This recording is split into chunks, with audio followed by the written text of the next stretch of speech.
Capítulo 19. O ladrão da noite. A luminosidade diminuiu e a sensação de trânsito cessou. O ar ficou mais frio, carregado com o cheiro de incenso queimado e pedra antiga. Estavam em outro lugar, ou talvez em outro tempo? A luz era escassa. A única iluminação vinha de tochas bruxuleantes presas em suportes de ferro nas paredes altas e de uma chama solitária que ardia sobre um altar de bronze no centro de um pátio vasto e silencioso. O templo. A noite. O silêncio era profundo, quase reverente, quebrado apenas por passos lentos e suaves que ecoavam sobre as pedras antigas do pátio. Vinham de uma figura solitária que caminhava pela passarela elevada que circundava o pátio.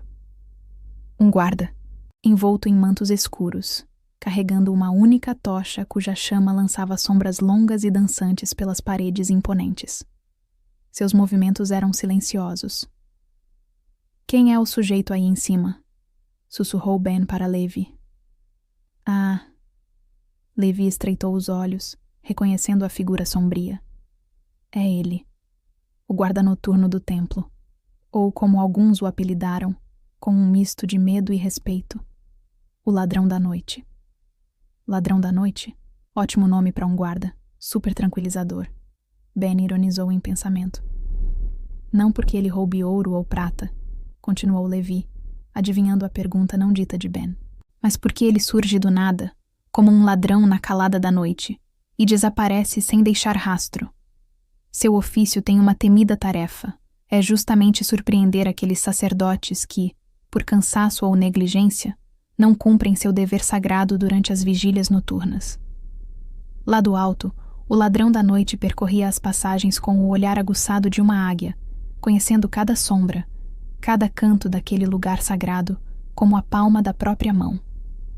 Abaixo, no pátio interior, outro homem estava de serviço. O sacerdote Dotan. Sua tarefa era cuidar da chama sagrada do altar, aquela que, segundo a lei, jamais poderia se apagar. Era uma responsabilidade imensa, talvez a mais simbólica de todas: manter acesa, noite e dia, a chama sobre o altar. O fogo arderá continuamente sobre o altar, não se apagará. A frase de Vaikra, Levítico, certamente ecoava na memória de Dotan, mesmo que o sono começasse a pesar em suas pálpebras. A lei era clara. Nenhum sacerdote em seu turno poderia falhar naquela vigília. Ele sabia disso. Todos ali sabiam.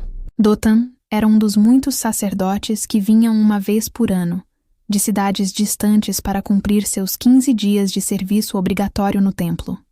A rotina era exigente, especialmente as vigílias noturnas. O cheiro constante da lenha queimando no altar, a quietude profunda da madrugada quebrada apenas pelos próprios pensamentos, e o cansaço acumulado de dias e noites de serviço começavam a pesar sobre seus ombros. Já passava da metade da noite, perto de terminar a terceira vigília, quando ele lançou um último olhar furtivo para a passarela elevada. O ladrão da noite não estava mais lá. Havia desaparecido nas sombras superiores. Ufa! Deve ter ido verificar outros postos, murmurou Dotan para si mesmo, a voz rouca de sono, convencido, ou querendo se convencer, de que estava, pelo menos por algum tempo, livre da vigilância implacável. Com um suspiro de alívio, pegou mais alguns pedaços de lenha seca, colocou-os cuidadosamente sobre as brasas do altar e observou com uma satisfação momentânea o fogo rugir com nova força, lançando mais luz e calor no pátio silencioso. Agora sim, aguentará por um bom tempo, pensou, mais para justificar seu próximo ato do que por real certeza. Em silêncio, recolheu-se a um canto mais escuro do pátio, onde a sombra projetada por uma coluna era mais densa. Acomodou-se em um canto e fechou os olhos, só por um instante. O que pretendia ser apenas um breve descanso para aliviar o peso das pálpebras, logo se tornou um sono pesado, profundo, embalado pelo crepitar distante do fogo e pelo silêncio da noite sagrada. E então, ele voltou. Silencioso como uma sombra desprendida da parede, O ladrão da noite desceu pelas escadas laterais do muro sem emitir um único som, seus pés mal tocando os degraus de pedra. A tocha em sua mão parecia arder com uma intensidade maior agora. A chama mais viva, quase agressiva, como se pressentisse a vergonha que estava prestes a iluminar. O altar ardia vigorosamente, a chama lambendo a lenha.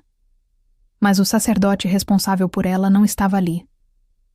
O ladrão da noite passou os olhos treinados pelo pátio vasto e vazio. Nada. Silêncio. Sombras profundas. Até que, ali, no canto mais escuro, junto à base de uma coluna, um par de sandálias gastas emergia da penumbra, imóveis. Aproximou-se lentamente, os passos tão leves que nem o eco traíam sua presença, como um predador se aproximando de sua presa adormecida. A veste sacerdotal de linho branco estava esparramada no chão, como um manto de neve amarrotado.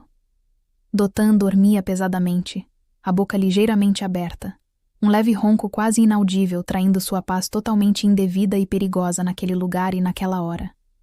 Sem uma palavra, sem um traço de ira ou piedade em seu rosto sombrio, o ladrão da noite caminhou silenciosamente até o portão principal do pátio interno. Abriu-o sem fazer ruído, e voltou. Parou ao lado do sacerdote adormecido. Com um movimento rápido e preciso, aproximou a chama viva de sua tocha do tecido branco e puro das vestes de Dotan. As chamas lamberam as bordas do linho como uma serpente de fogo faminta, subindo rapidamente pelo tecido. E então, tão silenciosamente como viera, ele desapareceu pelas sombras, deixando para trás apenas o cheiro de queimado e a consequência inevitável da negligência. O calor subindo pelas pernas foi o que despertou Dotan, num salto de puro pânico. Ainda grogue de sono, confuso, só percebeu a gravidade da situação quando viu as chamas alaranjadas devorando sua túnica sagrada. Soltou um grito abafado de terror. Saltou como um cabrito assustado, debatendo-se para apagar o fogo, correu desnorteado pelos portões agora abertos do pátio, e então, em desespero, arrancou as vestes em chamas, ficando ali, no meio da rua fria e deserta do complexo do templo, com o corpo exposto e o rosto mais vermelho que as brasas que haviam queimado sua honra junto com suas roupas. Correu pelas ruas estreitas e escuras, cobertas por uma fina camada de neblina baixa, tentando inutilmente cobrir a própria nudez com as mãos, até que, por uma ironia cruel do destino, cruzou com um pequeno grupo de soldados que fazia a guarda noturna, provavelmente voltando de alguma taverna. O primeiro soldado a vê-lo parou, incrédulo, e depois soltou uma gargalhada estrondosa que ecoou pelas pedras antigas como um trovão profano. "Olha lá, o ladrão da noite te pegou, sacerdote", gritou um deles, apontando sem misericórdia para a figura patética de Dotan. "Parece que a vigília foi quente demais para você hoje." Risos e zombarias cruéis seguiram-se enquanto Dotan, humilhado e desesperado, desaparecia correndo por uma esquina escura, tentando cobrir com as mãos trêmulas não apenas o corpo, mas o pouco da dignidade que ainda lhe restava. Ben olhava para o local onde o sacerdote Dotan fora surpreendido, a fumaça de suas vestes queimadas ainda pairando simbolicamente no ar daquela visão. Ele se voltou para Levi, os olhos brilhando com uma nova conexão. Uma peça que se encaixava com urgência no quebra-cabeça das revelações. "Eis que venho como vem o ladrão. Bem-aventurado aquele que vigia e guarda as suas vestes, para que não ande nu e não se veja a sua vergonha." AP 16:15. Neste momento, algo extraordinário aconteceu novamente para os observadores invisíveis. O livro misterioso começou a vibrar com uma intensidade ainda maior do que da primeira vez. Desta feita, o som que Ben e Levi ouviram não foi apenas um estalido seco, mas um ruído mais profundo e ressonante, como algo sendo rasgado com força. Ou uma tranca antiga e pesada cedendo com um rangido metálico que ecoou em suas almas. O som do segundo lacre se partindo ainda ecoava em suas mentes quando Levi e Ben se debruçaram sobre o livro misterioso, onde uma nova página grossa, antes selada, estava agora liberada. Com a solenidade de quem manuseia um tesouro de inestimável valor, Levi, com extremo cuidado, folheou a página recém-acessível. O pergaminho, espesso e amarelado pelo peso dos séculos, estalou suavemente sob seus dedos, como se despertasse de um longo sono. Ao abrirem a página, depararam-se com um quase silêncio visual. Estava praticamente em branco. No centro, no entanto, algo os deteve. Uma única letra hebraica emergia. Rei, desenhada em um tom de cinza tão pálido, tão etéreo, que parecia flutuar entre a presença e o esquecimento. Era como um sussurro à beira do desaparecimento, ou um segredo prestes a ganhar voz. Levi olhou para Ben e, em seguida, para o livro nas mãos do jovem. Ben abriu o antigo volume e folheou-o até a página criptográfica. Esta é a letra Rei H, Levi, explicou Benjamin, a voz baixa e carregada de reverência. Aqui diz que no hebraico pictográfico antigo, ela pode simbolizar um homem com os braços erguidos, como quem gesticula para mostrar algo, ou uma janela, algo que permite ver através. Seu significado mais profundo está ligado a eis, revelação, um chamado para prestar atenção ao que está para ser mostrado. A essência da letra Rei é revelar, trazer à luz o que estava oculto, como o sopro de vida que anima. Benjamin fez uma pequena pausa. Olhando nos olhos de Levi, os seus próprios faiscando com uma nova e intensa esperança, ele continuou. Não sei ao certo o que nos aguarda, Levi, mas creio firmemente que esta letra, nesta página, indica que, a partir daqui, teremos revelações importantes. Enquanto Ben desvendava e articulava o significado ancestral de mais uma letra, primeiro a letra D, Dalet, agora o H, Rei. Sua mente fervilhava com as conexões que fazia. Levi, já familiarizado com aqueles profundos segredos, observava com um brilho de satisfação nos olhos, acompanhando cada passo do aprendizado do jovem.